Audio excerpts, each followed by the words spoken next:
Muy buenas, pues vamos con nuestro último vídeo destinado a los tipos de motores de corriente continua que podíamos tener. Se trata de los motores compuestos, vamos a hablar tanto de los acumulativos como los diferenciales. Como ya sabíais en el caso de los generadores, al igual que pasa en el caso de los generadores, que trabaje como acumulativo o diferencial va a depender de que el flujo que se genere en la bobina en serie pues sea aditivo o no con respecto al flujo que se genera en el inductor, circuito inductor paralelo y para ello pues teníamos que atender a las bornas, a los terminales homólogos de nuestras bobinas. Importante destacar que aquellos generadores que eran compuestos acumulativos como generador van a trabajar como motores compuestos diferenciales, ya que la dirección de circulación de la corriente se va a invertir y pues no entrará por el terminal homólogo. Y en el caso de los generadores diferenciales pues comenzarán a trabajar como motores compuestos acumulativos, pues ya que en este caso estaría indicado por los terminales amarillos, pues las corrientes entrarían por los terminales homólogos. De nuevo volvemos a tener motores compuestos con derivación larga o con derivación corta. En el caso de, vamos a centrarnos en el motor compuesto acumulativo.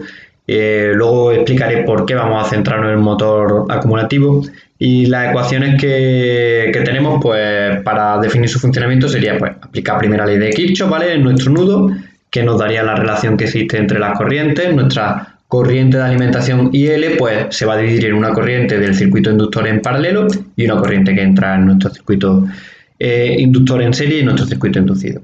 Además, vamos a tener la ecuación de la segunda ley de Kirchhoff. Voy a centrarme en derivaciones largas, que quizá en análisis ligeramente más sencillo, pero es fácilmente extendible al caso de derivación en corta, donde tendríamos que nuestra tensión Vt pues va a ser igual a la Phen inducida más la caída de tensión que tenemos en esta resistencia por la circulación de nuestra corriente IA, y que la corriente de campo del inductor en paralelo pues será igual a Vt dividido entre Rf.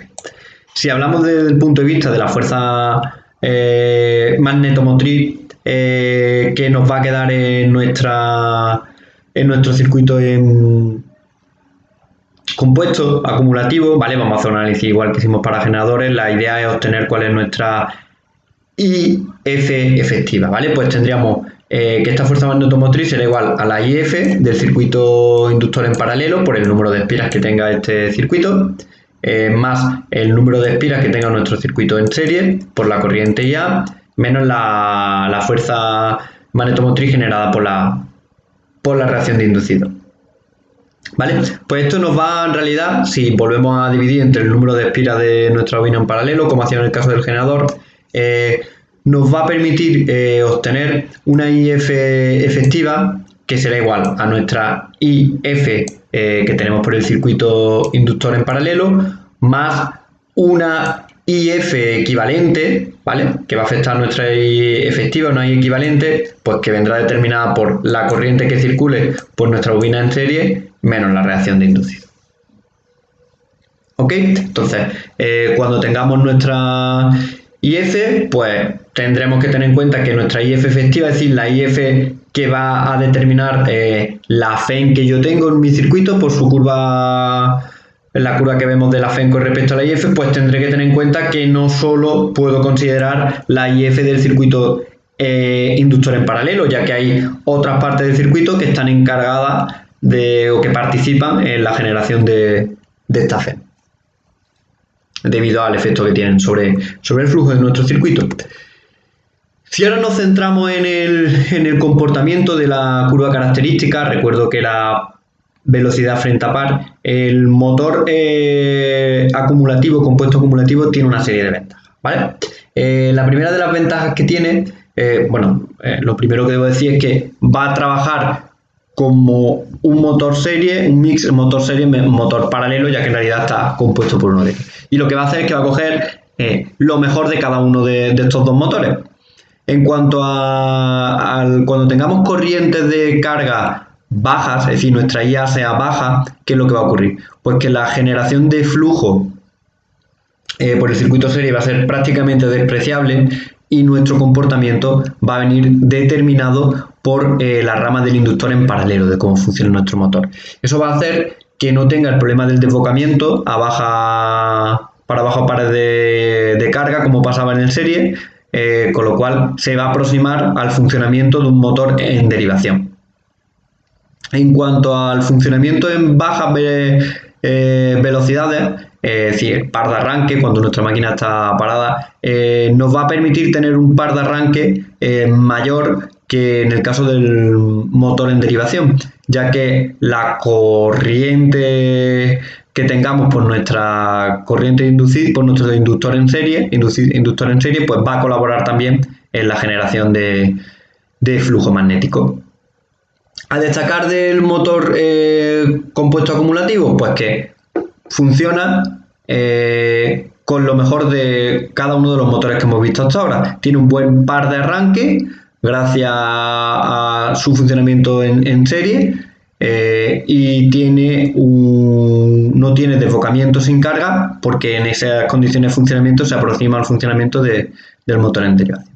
En cuanto a las características de la tensión terminal del motor compuesto diferencial, debemos decir que es un motor inestable. ¿Por qué es un motor inestable? Porque cuando aumenta la corriente de carga, lo que hace es disminuir el flujo, que lo que produce la disminución del flujo, como vimos anteriormente, es un aumento de la velocidad. Con lo cual es un motor que en cuanto vaya aumentando, conforme vaya aumentando el par inducido, su velocidad va a ir aumentando. Y esto ocurre de manera incontrolada, con lo cual no podemos controlar el aumento de la velocidad cuando aumenta el par inducido.